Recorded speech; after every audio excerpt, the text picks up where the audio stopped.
دانش آموزان عزیز صبح بخیر. این مدیرتون است که صحبت میکنه. زیاد وقت کلاستون رو نمیگیرم. فقط میخوام اعلام کنم که از امروز تغییراتی در دروس شما رخ خواهد داد. معلمین جنامی این تغییرات رو به توجهتان میرسانند. درخواست من از همه شما عزیزان این است که با هوشیاری آموزش‌های معلم خود را آویزه گوش کنید. مطمئن هستم که شما هم برای خود و هم برای کل مدرسه افتخار آفرین خواهید بود. با تشکر.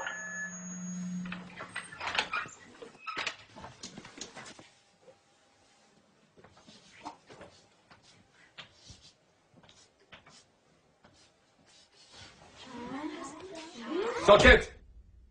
نظم کلاس حفظ کنیم. این درس اول امروزه. 2 به علاوه 2 مساوی 5. حالا تکرار کنیم. 2 با 2 میشه 5. 2 با 2 چند میشه؟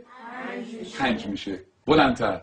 2 با 2 چند میشه؟ 5 میشه. بلندتر. چند میشه؟ 5 میشه. تکرار کنیم. 2 با 2 چند میشه؟ 5 میشه. چیه پسر؟ آقا اجازه مگه 2 با 2 4 نمیشه؟ من دارم به تو میگم 2 با 2 5 میشه. پس چه سوال نیست. فهمیدی؟ آقا فقط فکر کردیم که فکر نکن. نمیخواد فکر کنی. 2 با 2 5 میشه. حالا بشین حرف نزن. دفتراتون رو باز کنین و بنویسین. 2 به علاوه 2. آقا اجازه 2 به علاوه 2 میشه 4. وقتی همه چی 4 میشه چطوری ممکنه این دفعه 5 بشه؟ اصلا کی به تو چیز حرف داد؟ به چه حقی من از سوال میبری؟ آقا فهم می‌خواستم بگم 2 با 2 5 میشه. تکرار کن. ولی آقا روی تخته تکرار کن. 2 به علاوه 2 رو به تخته. 4. همتون میدونین که 4 میشه. تخته رو نگاه کن. تو هم که میدونی 4 میشه چیزی نمیگی. سکوت. چون نخواد تو برگردم.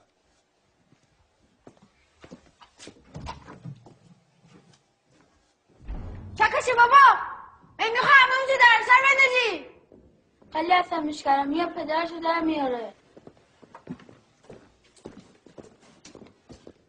این دانش آموز فکر من از همه بهتر میدونه.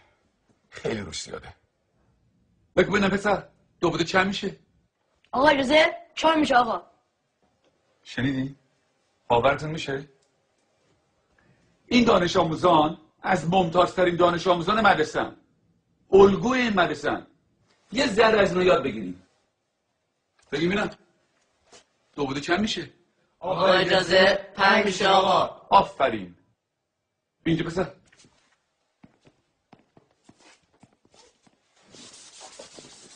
حالا حاصل جمع میشه. جواب سعی رو بنویس.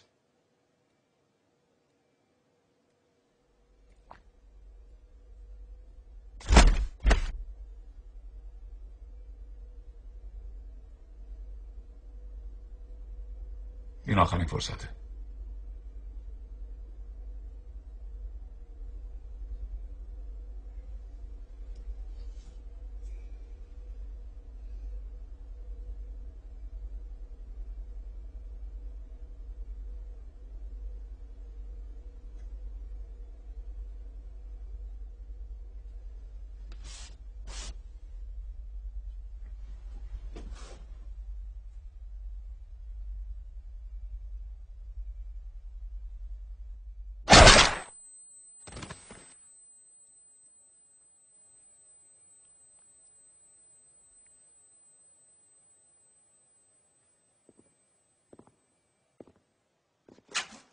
خب کس دیگه هم هست که درس امروز نفهمیده باشه؟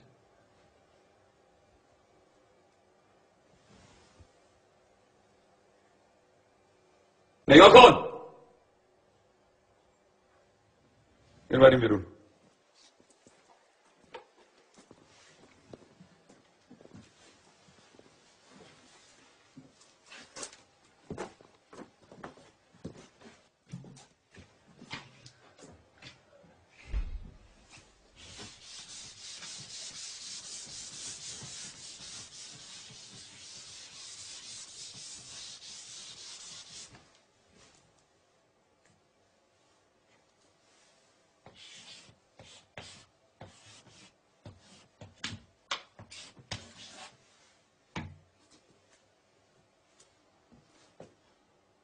دفتراتون رو باز کنه بنویسین. 2 به علاوه 2 مساوی 5. همینطور که بنویسین تکرار کنین. 2 با 2 چند میشه؟ 5 میشه. چند میشه؟ 5 میشه. بلندتر چند میشه؟ 5 میشه. بلندتر چند میشه؟ 5 میشه. بلندتر چند میشه؟ 5 میشه. چند میشه؟ 5 میشه. 2 با 2 5 میشه. تکرار